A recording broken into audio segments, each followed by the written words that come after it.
Hello guys, good morning, good afternoon, good evening sa lahat. Welcome to my YouTube channel, Rosel's TV. Guys, andito tayo para mag-reaction sa naging live ni Kalingap Edo nung isang gabi. Guys? At ito ay tungkol dun sa kung bakit niya i-vlog pa si Tinay doon sa nangyari na at nagpaliwanag siya dito. Inaisa-isa ni Kalingap Edo yung mga gusto niyang mangyari kay Tinay. Gusto niyang magtanda o matuto itong si Tinay, kaya kailangan niyang i-vlog ito dahil yung una na nagloko ng mga beneficiary ni Kalingap Edo ay hindi niya binilag ito dahil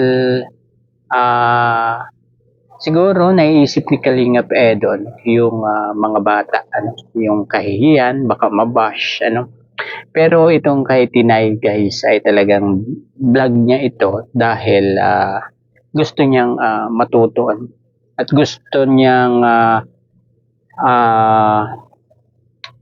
malaman ng mga viewers kung bakit matitigil muna yung kanyang pagbablog dito kay Tinay At tama si Kalingap Edo dahil baka daw maraming magtanong kung bakit hindi na niya binablog si Tinay, at sigurado yan guys maraming magtatanong ng ganyan sa kanya. At ito po yung kanyang naging pahayag dito. Kasi kung walang tawag dito, kasi kung ililihim ko lang yun sa viewers, hindi ko pinabayaan. Siyempre, una sa lahat, marami magtatanong. At pangalawa, kung kung pinabayaan ko lang yung mga ganung bagay, lalo lang po lalo lalala at saka walang magbabago. Kung hahayaan lang. Malungkot man, pero yun ang kailangan, yun ang tamang gawin At saka mas maganda na talagang harapin, kasi habang pinapatagal niya yung bagay mas lalo lang niyang nilulubog ang sarili niya sa kasinungalingan, at yun ang kukulong sa kanyang buhay, di ba? Makukulong sa siya ganung imahe kasinungalingan na okay ang lahat. Kailangan naisip ko noon, sabi ko ano kaya ang tama kong gawin? Pababayaan ko lang ba to? Kagaya ng ibang mga tinutulungan ko na pinabayaan ko na lang, na tawag dito yung may mga beneficiary din kasi ako iniwan dati na pasaway. Hindi ko na rin kasi ilang vlog pa lang pasaway na agad. Di lalo na kaya kung matagal na. Yun, si Tinay, nung una naman si Tinay okay, pero yun nga, kaya sabi ko, yung kasinungalingan, pag pinatagal mo, mahirap makawala.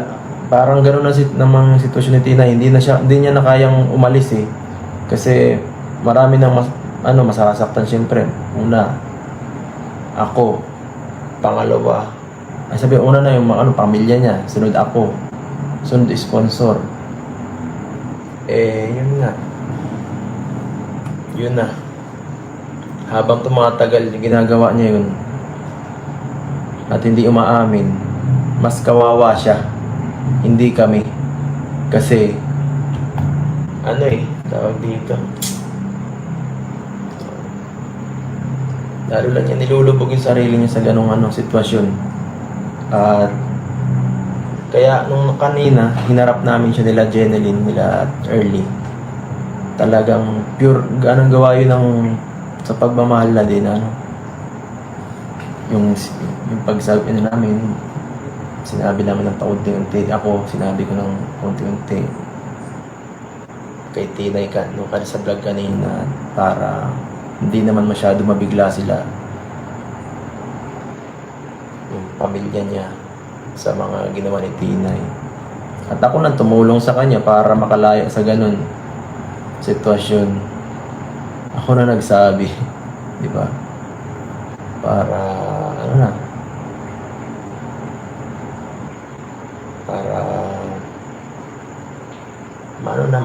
makapagbago siya. So ngayon, sa nangyaring yun, siguro naman malakas ang tsansa na matauhan siya sa mga nangyari. At kanina, itong mga nakaraan, sabi niya, kahapon, tapos ng isang araw, kasi vlog ko nito, Sabado yata, or Sunday ko pala blinag to si Tinay. At, yan, sabi siya sa chat, nag-chat siya sa amin nila Jen, early na pagbubutihin na niya. At, yun nga, mas karaniwan minsan talaga sa tao, mas natututo pag nagkakamali na no? Pag naranasan na niya yung nasa ibaba na wala na talaga. Ayun guys, tama si Kalingap Edo sa kanyang sinabi na kailangang harapin ni Tinay ang lahat kasi kung kukonsintihin nga naman niya ito ay baka maulit yung pagsisinungaling nitong si Tinay, di ba? At yun ang ayaw niyang mangyari na ngayong nalaman niya yung totoo na nangyari, yung totoo na ginawa nitong si Tinay, po. At ganang sa akin ay tama talaga itong ginawa ni Kalingap Edo na nag-vlog pa siya dito, guys, para masabi natin na hindi talaga kinukonsente ni Kalingap Edo ang lahat ng kanyang beneficiary. Kung nagkamali ka ay kailangan may karampatang parusa ka, diba? Tulad niyan kay Tinay ay siguro ay itinigil na muna ni Kalingap Edo. At ayun nga guys, diba sabi pa ni Kalingap Edo ay nagtitext daw o nagchat-chat sa kanya kana early na pagbubutihin na niya talagang natauhan na itong si Tinay, diba? At sayang talaga guys. At ang sabi pa nga dito ni Kalingap Edo ay doon talaga natututo sa pagkakamali, diba? Talagang masasabi ko lang guys, tama ang ginawa ni Kalingap Edo na nag-vlog pa siya dito kay Tinay at pinaalam sa lahat ng viewers na talagang tigil na muna kanyang pagbablog dito kay Tinay. At tama rin si Kalingap Edo na talagang unang-unang apektado dito ay yung kanyang nanay, pangalawa si Kalingap Edo, at pangatlo yung mga tumutulong sa kanya, yung mga sponsor, diba? At dito naman tayo guys, kung gaano kabait itong si Kalingap Edo guys, sa lahat ng mga Kalingap partners ito sa mga nagiging kasama niya sa pag-i-scout. Napakabait nitong si Kalingap Edo na tao. Andyan yung pagiging matulungin niya, di ba guys? At papaano ko po nasabi ito kung gaano kabait si Kalingap Edo dahil content na niya ay talagang binabahagi pa doon sa kanyang mga kasamahan. Isa nang nabahagihan dito ay itong si Kuya Starax at talagang pinablog niya ni Kalingap Edo yung kanyang beneficiary kay Kuya Starax yung paglilipat ni na Early at Jeneline ng tirahan, di po ba? At talagang ganito tumulong si Kalingap Edo. Hindi siya maramot ewan ko ba naman doon sa mga nang babatikos dito kay Kalingap Edo guys, ewan ko kung ang mga motibo ng mga bumabatikos, yung mga gumagawa ng issue dito kay Kalingap Edo. Ganito kabait na tao itong si Kalingap Edo guys. Ayaw niya nung sinungaling, di ba guys? At eto talagang binigyan niya ng content itong si Kuya Starax, di ba guys? Gaano kabait itong si Kalingap Edo, di ba? Eto po guys, eto panoorin po natin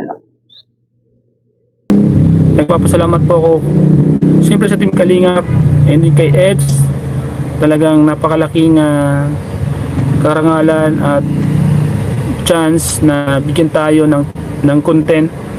Beneficiary pa mga kalingap niya. Sabi ko nga kay Edsets, salamat at bigay mo ako ng content ng beneficiary mo.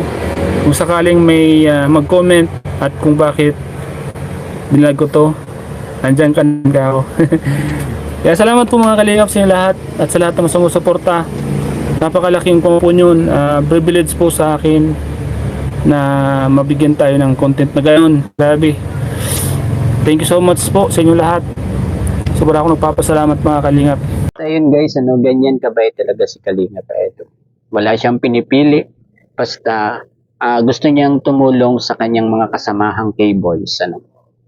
At alam ko, natutulungan din yan sina Kalingap JJ, sina Kalingap Rain, di ba? Si J. Brad, di ba, natutulungan din yan. Si Kuya JP. Napakarami ng tinutulungan nitong si Kalingap Edo para magkaroon sila ng kahit tumaas-taas man lang yung kanilang views sa kanilang YouTube channel, di ba? At yung mga bashers dyan, ay talagang tumigil-tigil na kayo ng kakakapanira kay Kalingap Edo. Guys, tigilan nyo na si Kalingap Edo dahil yung mga pinagsasabi nyo ay alam namin na talagang paninira lang yan sa kanya. Gusto nyo lang siyang ibagsak. Ewan ko kung anong pakay nyo kay Kalingap Edo. Bakit ganyan kayo kagalit kay Kalingap Edo? Hindi namin alam kung anong ginawa ni Kalingap Edo sa inyo, pero masasabi ko lang tigilan nyo na si Kalingap Edo. Ayun, siguro hanggang dito na lamang guys ang ating kunting pagre-reaction dito sa live ni Kalingap Edo at sa live ni Kuya Staraxan. Thank you Kalingap Edo dahil ganyan kasabait dyan sa mga kasama mo. Guys, yan talaga ang may dugong kalingap. Di ba guys? Pati yung mga kasamahan niya ay nililingap na rin niya. Tinutulungan niya magka-views. Ayun, hanggang dito na lamang po. Bye-bye. God bless po sa lahat. Peace.